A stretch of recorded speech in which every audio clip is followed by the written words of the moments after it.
Welcome to online computer class, children. Today we will do lesson 2, that is spreadsheet, formulas and functions.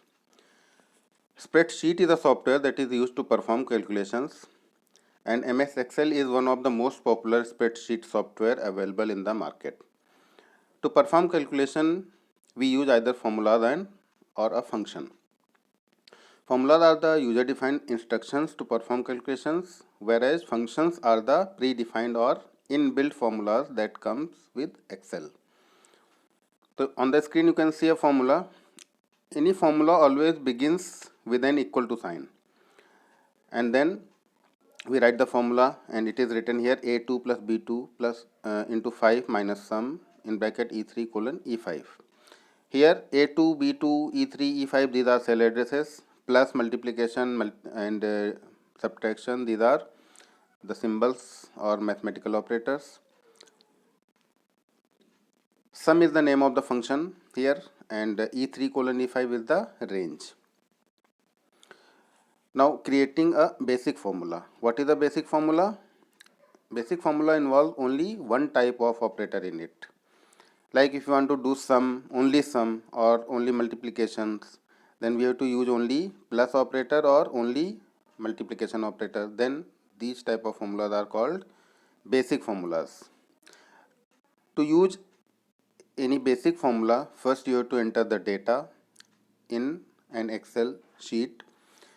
Like here, name of the months are given and number of units sold is given, and we want to calculate the total sale. So in this case we want to write the formula in B8, cell number B8 or cell address B8.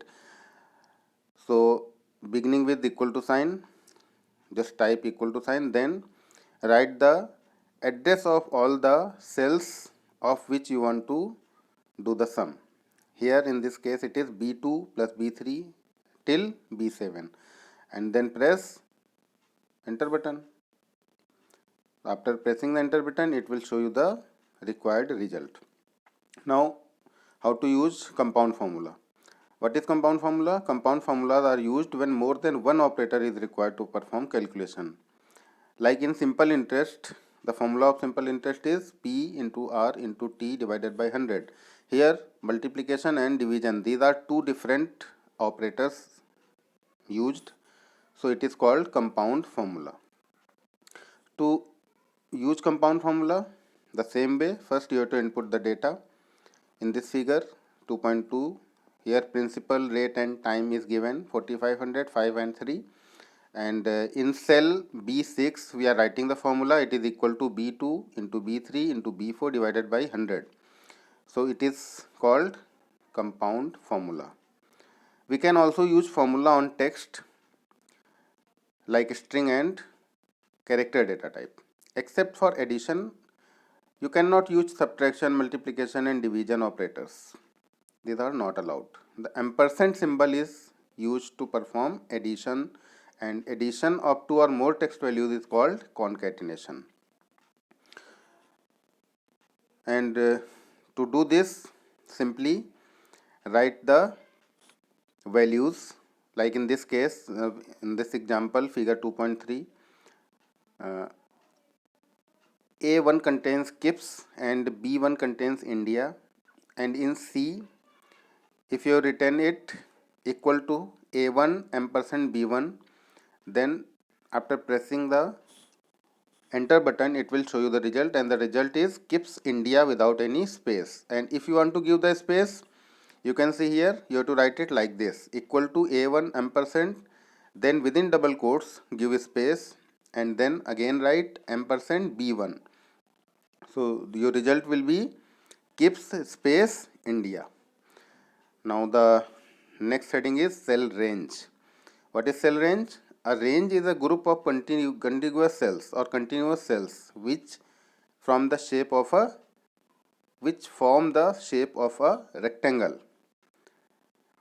It can be a group of two cells or as big as an entire worksheet.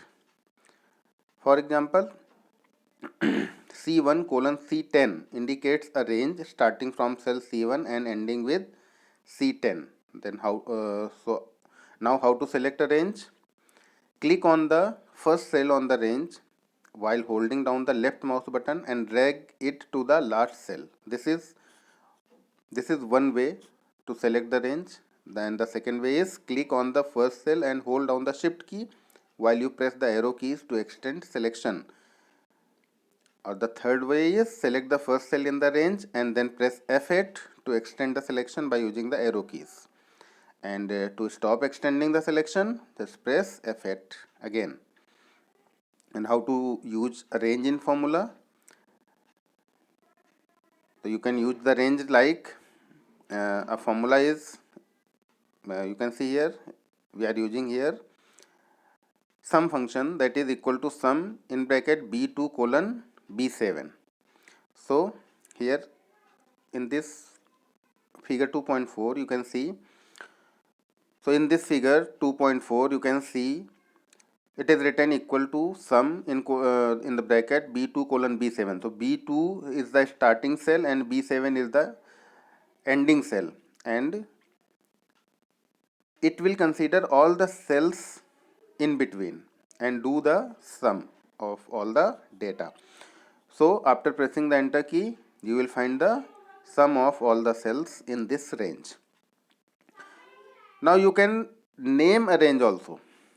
Like if you select a range, then just go to the formulas tab, and in formulas tab you can find define name, and after clicking the define name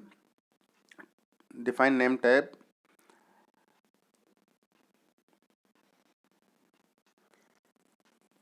on the formula tab in the define names group, click on define name. The new name dialog box appears, and in the name field just enter the name that you want to give for your range.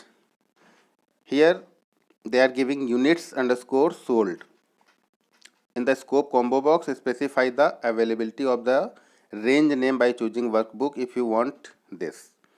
If you want this name to be known to all the sheets in the workbook, and if you want to limit the scope of the name to a particular worksheet only, then select the name of the worksheet and write some text in the comment section. If you want to attach some comment with the name, in the refers to field, make sure that the required range is specified, then click on OK button. Now you can use this name as the range. So how to use it? Look, using a named range, just click on the cell and type the formula equal to sum. In this way, after